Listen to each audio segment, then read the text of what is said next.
The Nihilistic Universe. Life, what is it? What defines who and what we are? Why do we find ourselves alone in this infinite cosmos of questions? From the beginning, we as a species have been looking for the answers. It has left our minds boggled. And what do we have to show for it? More questions than answers. We are left in a state of infinite questioning that will plague our minds for the eons to come. It is a dark inquiry that humans shalln't ever know the solution. When you look at the greats in writing, what do you see?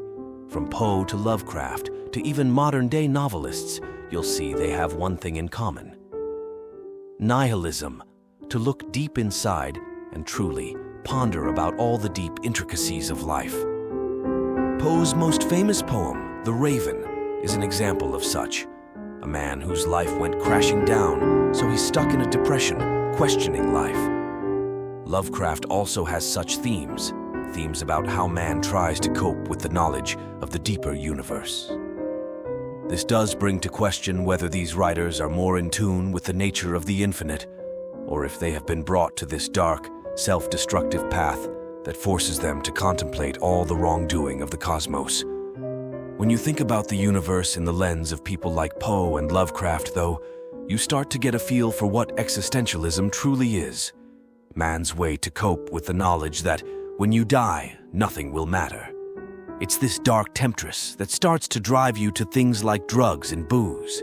Nihilism, a despicable truth that causes the toughest of minds to find something to cope with, is the basis of this postmodernist worldview that we as youths have taken.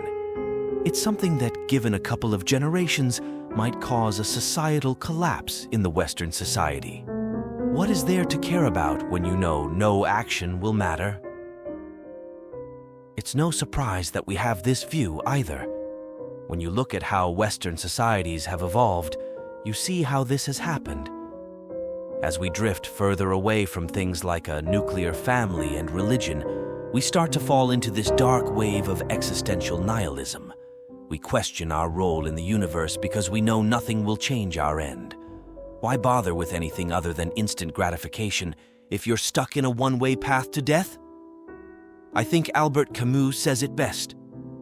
The absurd is born of this confrontation between the human need and the unreasonable silence of the world.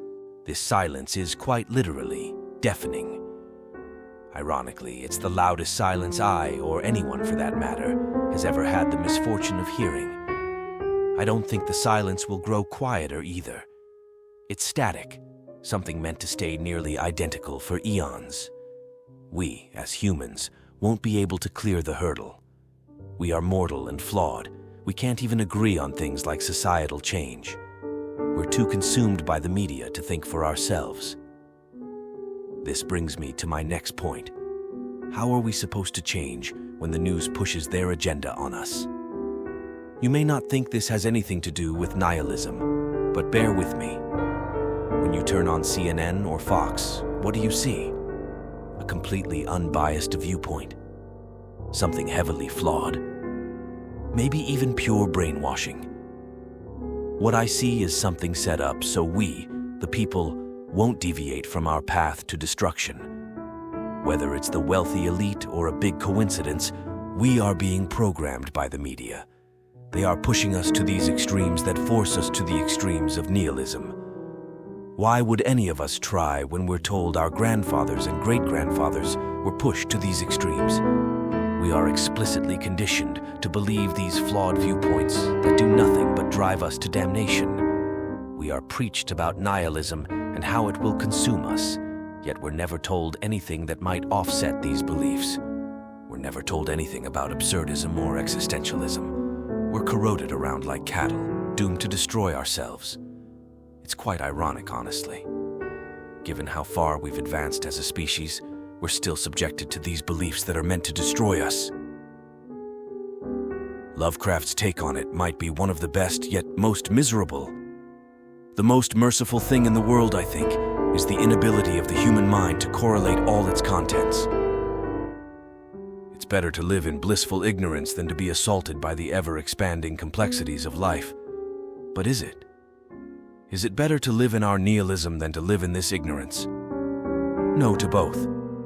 Simply speaking, we weren't made to know everything. We aren't perfect. To me, however, it's striving for betterment that makes this question so simple.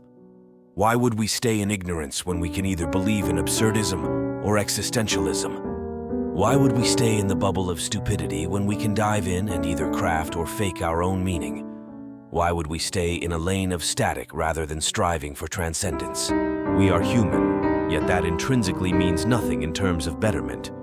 We're meant to evolve and grow, but we're stuck on one question because our nameless owners push us toward confusion and self-destruction.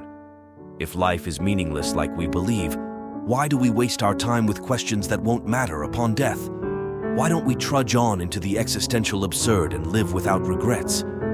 Why do we let these questions boggle us down when self-improvement is just one step away?